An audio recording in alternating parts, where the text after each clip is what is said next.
Was Muhammad a descendant of Ishmael? Muslim narrators fabricated stories to support the claims of the Quran and Muhammad. In particular, later in the 7th and the 8th century AD, several Muslim narrators started to fabricate stories, genealogies, and assertions to support the Quran and Muhammad. These fabricated stories became the foundations for what Muslims believe today. These narrators have been shown to be unreliable. For example, when Ibn Ishaq created his genealogy, he was attacked by the scholars of his day as, quote-unquote, creating false genealogies. Several genealogies were created to link Muhammad to Ishmael by narrators such as Ibn Ishaq and others. The problem, all of these contradicted each other. Arabic scholars confess the absence of references in pre-Islamic Arabia that connects Arabs to Shem, son of Noah. Ibn Ishaq listed 40 ancestors in his fabricated genealogy. However, these 40 ancestors were not sufficient to cover the period between Muhammad and Abraham. It was short for over 700 years.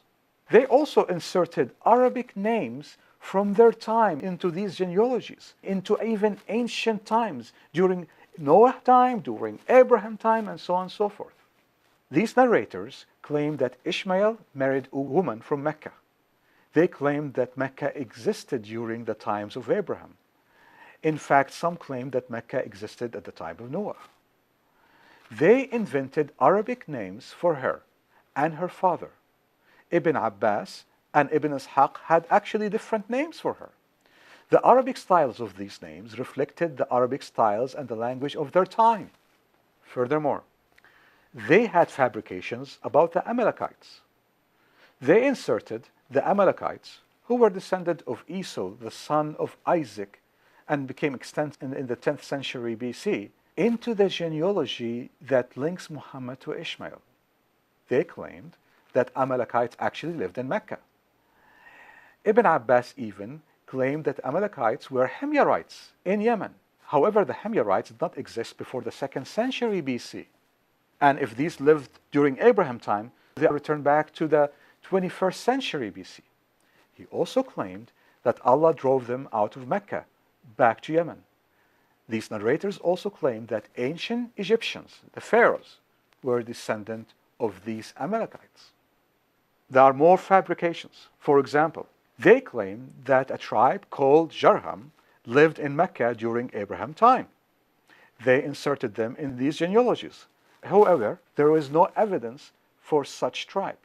They claim that the original name of Jarham is Hadram, a name fabricated by Ibn al-Kalbi. He claimed that Jarham were older and more important than the Sabaeans and the Himyarites. Ibn al-Kalbi also claimed that Jarham was the grandson of Saba. However, Sabians appeared about the 11th century BC only, and yet they claimed that Jarham lived during the Ishmael time, 21st century BC.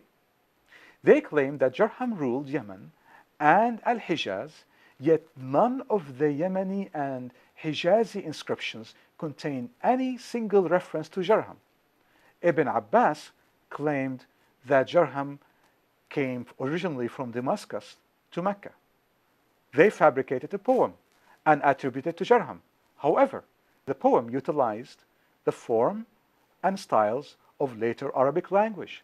In fact, many poems were fabricated, but can be safely placed in later Islamic era, according to prominent Islamic scholars. The Islamic claims about Adnan and Qahtan. Muslims narrators divided Arabs into two groups. One group called Qahtan, and the other is Adnan. They claimed that Arabs from Yemen were descendant of Qahtan, while those from Hijaz and northern Arabia were descendant from Adnan. This division is fabricated. The name Adnan is a mythical name, fabricated by later Muslim narrators. Adnan was never mentioned by any Arabic inscriptions before their time. Qahtanites were never mentioned in any of the Yemeni inscriptions, despite the fact that we have a wealth of Yemeni inscriptions and the fact that Yemenis, according to Islamic claim, they were descendant of Qahtan. The late Islamic genealogies that connected Adnan to Ishmaelites were all contradictory. Ibn Sa'd, the author of Tabaqat, the Islamic historian, stated that they had no record or info after the death of Ma'd, which is supposedly the son of Adnan. The division or these names were not found in the Quran or the Hadith of Muhammad. It's very significant that the claim that Muhammad was a descendant of Ishmael, that claim is against history, against archaeology, against the accounts of the Bible. This concludes our series about whether or not Muhammad was the descendant of Ishmael. This is Daniel Amari from the Religion Research Institute.